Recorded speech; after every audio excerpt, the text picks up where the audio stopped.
Recording. Great. Okay, I'm turning it over to you, and you should be able to share your screen. I can share my screen. So okay. And great. I'm just gonna let folks know also, sorry, one more thing is I have to hop off exactly at 10:30 and run out the door, but others are welcome to stay for 10 or 15 minutes until our Zoom expires. Okay. All right. Well, thank you, Anne. It's great to see everybody. I will share my screen. And I will, okay. So Anne asked me to talk about Climate Action Brookline, known as CAB. And just to let you know, as she said, some of the background and what we've done and who we are and all those good things. So CAB, Climate Action Brookline, we have a mission statement, which is to create a greener and healthier future by connecting Brookline citizens to ways they can reduce their carbon footprint at home, at work, and in the community. Our name says what we do. We focus on climate. We try to help the town and its residents and its businesses take action around climate. And we focus on Brookline. We're not focused so much on the state or the nation, although we have been asked several times, and we have done it to write letters, to our state government supporting different climate bills. But basically, we're focused on Brookline. And we've historically put most of our effort into the residential sector of town, because that is the largest contributor to Brookline's carbon footprint, in contrast to commercial or municipal contributions. So this, you'll see here in the figure that this is 2008 carbon footprint. I know that ZEAB is working on getting a more current climate inventory, but this is the best we have at the moment. We've held over 60 events over the past years. We've canvassed a bunch of homes, more than 6,000, with a goal to informing residents of ways they can reduce their carbon footprint. So some of the things we've done. So we were founded in June 2000. The early chairperson was Werner Lowy, who I think a lot of you probably know. And our chairs, we have a chair and a co-chair, a treasurer and a secretary as our officers, and the chairs and co-chairs cycle through every 2 to 3 years. So we try to do that in order to make sure that there are new thoughts, new viewpoints, and new energy. The current co-chairs are myself and John Harris, and there are currently 19 members on our board. Inga was a member of our board. We valued having you on the board, Inga. She's now, really focused on the Mothers Out Front stuff. So she has stepped down from our board, but she was on our board.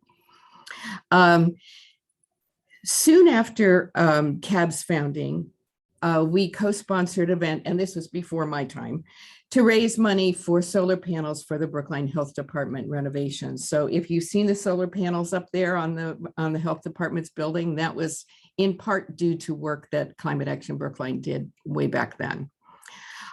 We also coordinated a Solarized Brookline effort in 2018. That was where there were special incentives for residents to get solar panels on their roofs. I skipped here that we became a 501c3 nonprofit in 2011. So we have our own bylaws, we have our own board, we have our own tax report that we have to file every year, and so forth. One of our big efforts has been doing what we call Climate Week, which started back as a single day in the early 2000s. But that was followed by 10 years of Climate Week events that included panel discussions, art displays, lectures. And we did that from 2010 to 2020. Again, the effort was to really get out information to people, get them interested, get them knowing more than perhaps they knew already about things that they could personally do. On the right-hand side, I'm showing some pictures of, us going around to homes, participating in marches, putting out flyers and so forth. Another thing that we really worked hard on was a proposal in May 2008 to town meeting to establish a 15-member Selectmen's Climate Advisory Committee, which became the Selectmen's Climate Action Committee, I think they're called. SB the Select Board Climate Action Committee, which has now been followed by the Zero Emissions Advisory Board. And we also developed a townwide carbon cutting campaign that was based on a book put out called The Low Carbon Diet, where we tried to bring together neighborhood groups and lead them through 2 or 3 sessions on what they personally could do, the kinds of actions that they could take in their own homes to lower their carbon footprint, and help them actually calculate their own carbon footprint so they could see where they were and the changes that they made and what difference that made. More recently, we've been working on the Brookline Green Electricity campaign to have residents opt up to 100% green electricity. They worked on a warrant article for this year's town meeting, and Diane was really an important part of that. And I do want to give a lot of credit to Diane for all her work that she's done on this Brookline Green Electricity campaign over the years. She's very knowledgeable, as you know, and really contributed a lot to this. We lobbied for a full-time sustainability director for the town, which we now have in Brookline, which is great. As Anne mentioned, we worked on the Climate is Everybody's Business project that was led by David Gladstone.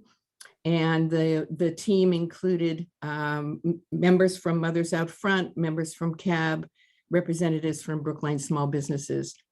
And the goal was to help small businesses save money and save energy. And there is a website there. It's sort of moribund right now, but it's sort of ready to be relaunched if possible.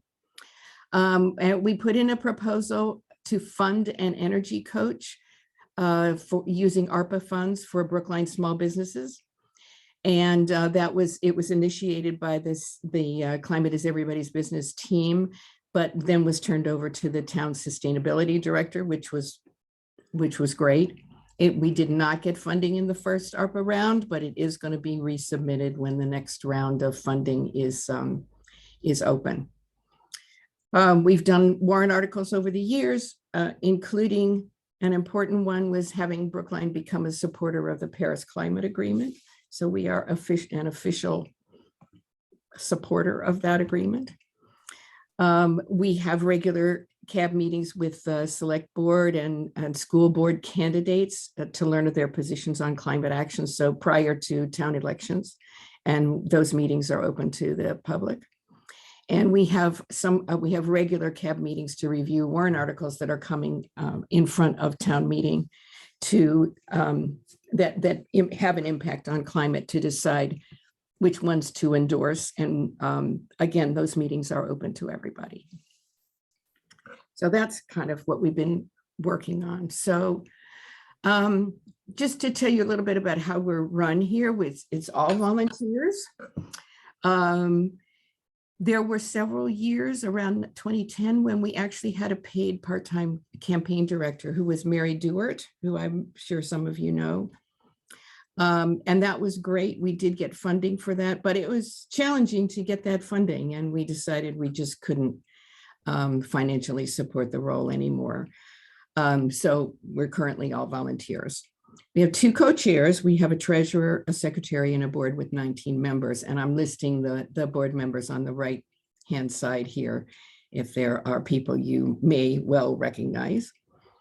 We have monthly meetings on the second Monday of every month.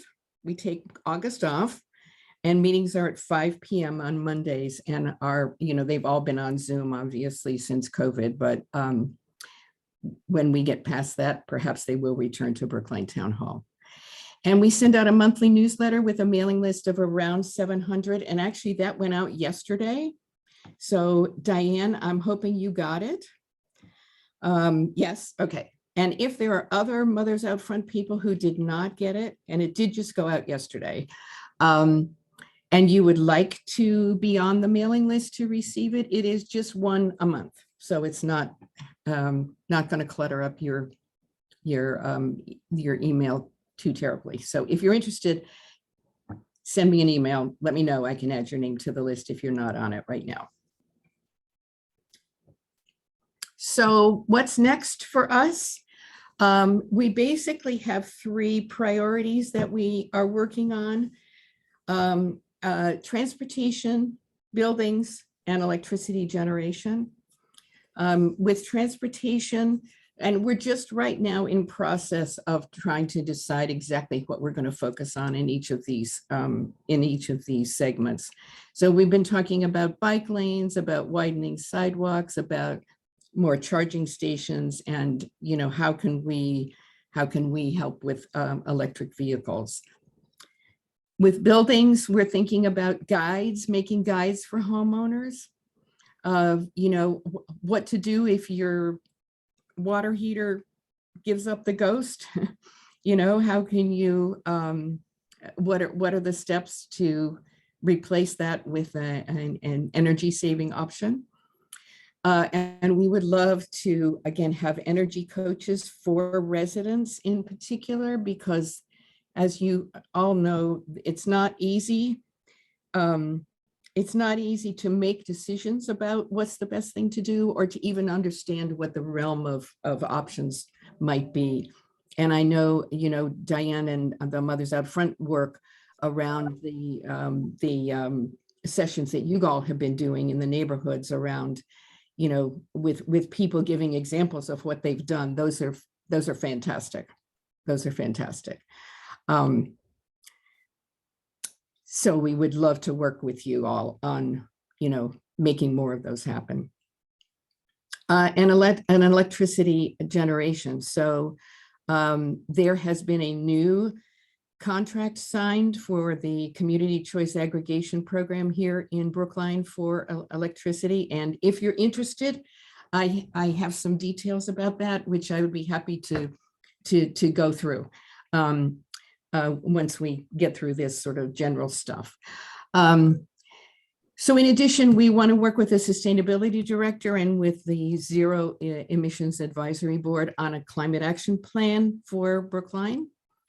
And we want to build strong coalitions with other climate groups like you guys to leverage how we can best work together. And as Anne said, this Monday is a meeting where that's a step towards making that happen. We don't want to duplicate efforts. We want to try to leverage the work that each of us is doing to try to make as much progress as we can. Susan, can I jump in with one thing? We had a question in the chat about whether or not that warrant article related to Brookline Green Electricity, whether that passed town meeting. Yes. So interestingly, what actually happened with that was we did withdraw the article. And the reason that we withdrew the article was because, main part of the reason was because the actual negotiations for that contract have now taken place, and they took place. The contract was signed prior to town meeting. So it wasn't really necessary to have that anymore. But we did write a very good, what I think was a good explanation of, the program's history, why it's important, the successes that it's had, and our desire to move forward with it. And as I say, if you're interested, at this point, I was just going to open it up to questions. And if you would like to, I would be happy to go through the Brookline Green Electricity, the new contract, and what happened. Oh, should. I saw your slides on that. I think that's really valuable. So I think if you can do that in just, like 3 to 5 minutes, I think that would be great. I'll give it a try. Okay. Okay, all right, And so let me just want to say one thing, folks, if you have questions, put them in the chat because we might be able to consolidate. So we have just a couple of questions that cover most people's issues. Okay, go ahead, Susan. okay, so just a little bit of history. So Brookline instituted this community choice aggregation program in 2017, and it had a default of 25% green electricity sourced from New England over and above the state mandate. So the state has mandated the amount of green electricity that utilities serving Massachusetts must include. So Brookline said they wanted over and above that 25 more percent of green electricity. So a CCA, if you are unfamiliar with it, it's basically a group purchase of electricity where, you know, the town can negotiate with the provider. The price is a little more competitive and potentially lower than Eversource, although that's not guaranteed. But the price remains stable over the lifetime of the contract. And this past contract was for 3 years. So we've had a stable rate for 3 years. The Eversource rate changes every 6 months as pricing changes for supply of fuel to generate the electricity. So the current contract, which we're still in, runs through December 2022, and it has a default of 30% green electricity above the state mandate. So we made a little progress. So from 25% to 30%. Climate Action Brookline was saying, let's try to get as close to 100% as we can. So just again, a little bit of history here is the pricing is stable here. The blue line is the Eversource rate that goes up and down every 6 months. The green line here is the rate that is from our contract. You'll see right now we are paying 11,615 cents per kilowatt hour. And right now, Eversource is like 15 cents per kilowatt hour. So we're doing really well compared to Eversource right now. But as you can see, sometimes we're above, sometimes we're below. So what's next? So the new contract will start in January 2023.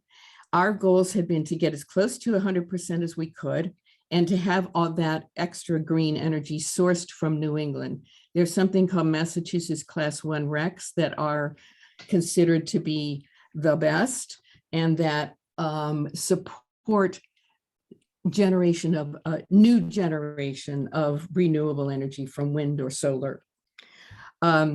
So why is it important? Well, electricity is a big chunk of Brookline's greenhouse gas emissions, so changes here are going to have a big impact. So a little bit of spanner in the works here, which is that the State Department of Public Utilities changed how they view the renewable energy / green energy / clean energy that they are mandating. So prior to this year, they only were looking at the focus had been on these Class 1 RECs, which support new generation. They decided that they really wanted to include this row that says RPS other 31%, which is existing, what they believe is existing renewable energy content. So it's really, the state mandate right now is really 51%. So for us right now, we're at 30% plus the state 50%, we're at 81% green. We were hoping, okay, can we get up to 100%? Again, this is a little wonky, this page, but this is how they actually, you know, what they're actually looking at when they're saying the existing renewable energy and what that is. So there is there's old hydro, there's long existing trash to energy facilities, there is large scale hydro and so forth. So You'll see as you look at that, as the years go on, that stays stable because those things are existing. It's the new stuff that is changing and that is increasing and that they are requiring be increased from year to year. So I outlined in red where we are now and for the next 2 years, what that's going to be. So a new contract has been signed. It was signed about 4 weeks ago, I think. It's for 2 years. We have a broker that helps us negotiate with suppliers. They felt that 2 years was the right term rather than 3 years because the prices right now are pretty high. And the hope is that those prices may come down for in year 3, optimistically. And apparently we can extend our contract for another year to take advantage of that. But so it's going to be a 2-year contract. In year 1, 90% green electricity is going to be the default. And here in Brookline, how it works is if you are a new customer, you automatically get signed up for, and Diane, correct me if I'm wrong on any of this stuff, but you automatically get signed up for the default. And you can change that. You can opt out entirely, or you can opt down to just a basic rate. But that is going to be 53% coming from the state mandate, 37% is our additional, what we are additionally paying for. For year 2, it's going to be 100% is going to be the default. That's 55% is a state mandate and 45% is Brookline's additional. The supplier is NextEra. Our current supplier is Direct Energy, but NextEra came in with a better price. And the pricing is this 0.14290 per kilowatt hour. That is stable for the 2 years of the contract. And in comparison, the current contract price, you'll see here, is 0.11615. The current Eversource price is 0.15764. So we don't know what Eversource price is going to be over the coming 2 years. As I said, it changes every 6 months, but the cost for generating electricity is definitely higher and only going up according to the advice of our broker. So they felt this was a good price. Our job is going to be to do communication on this. It doesn't happen until January, but in January, people are going to see their bills go up. Sorry, Ann, go ahead. No, I was just going to say, I know that we only have 4 minutes left, so I just thought maybe we would just pause you. I haven't seen any questions in the chat, but I'm guessing this is a chatty group and a curious group. So I wanted just to open it up to questions to see if anybody wanted to jump in with something before we run out of time. Any questions?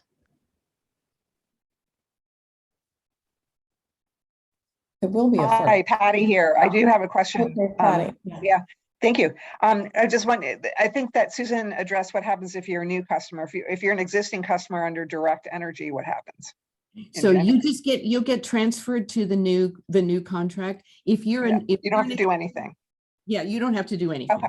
If you're an existing customer right now at the default, you'll stay on the default. If you're an existing customer who has opted up to 100%, there is going to be an opt-up option, actually, where you can pay over and above.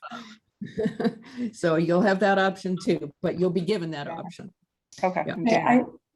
I see we have one hand up, and then we have a question in the chat. How many Brookline Green Electricity 100% customers currently? We saw that on your chart, it said 20,000 folks are in the program, but that's not opting out. That's 20,000 customers who are in the program, but the current program, most of those are at the 30% default right now. Yeah. Mm-hmm. So it's probably only a couple thousand that have opted up to 100%. Not all that many. Okay. And then Julia Herskowitz, you're muted, but it looks like you have a question.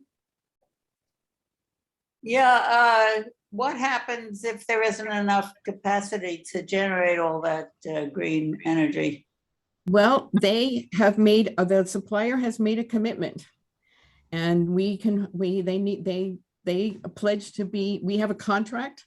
They pledge to be held to that contract. They have to do it. If they lose money doing it, that's on them. And what do they define as green energy?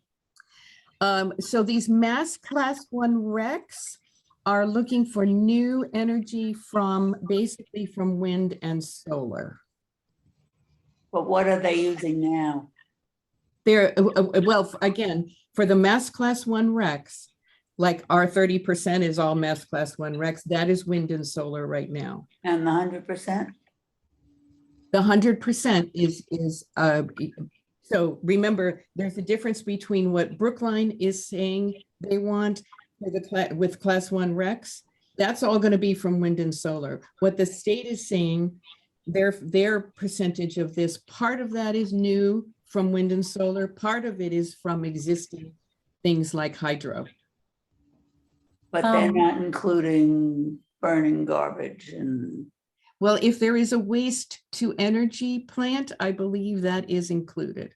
Yeah, that's what I thought. So that's because that is part of the state's renewable energy portfolio standard, right? That's how part of how they define it includes waste to energy right now. Any other questions? I'm mindful that we only have a tiny bit of time and I want to make sure we give a very good round of applause to Susan and take a picture. So Diane, quick question. And then I just want to mention there's a Kristen on the line, Kristen's iPhone.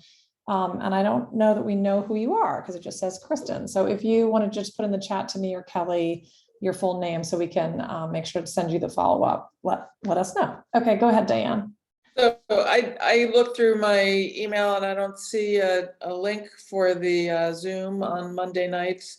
Maybe it doesn't come out until Monday, but if you send it to Anne or to me, we'll send it on to everyone in Mothers Out Front. Thanks. We'll do. I mean, I'll probably be getting it, but. Yeah, yeah, I'll do that. Okay, great. So Susan, if you don't mind stopping sharing your slides, Sure. Yep. we'll have everybody put your camera back on if you're willing to have your beautiful face shown this morning. And we'll take a picture of everybody. So thank you, you guys, for spending the time with us this morning. And thank you to Susan for a wonderful presentation. That was really great. All right, so I'm going to count of 3 and we're, okay, sorry, everybody's clapping while I was taking the picture. So 1, 2, 3. Great. Okay, now we can clap for Susan. Yay. Thank you, guys. That was great. Thank you so much, Susan, for joining us, and we will see you on Monday. All right. Thanks, everybody. Bye. Have a great day. Everybody. Bye.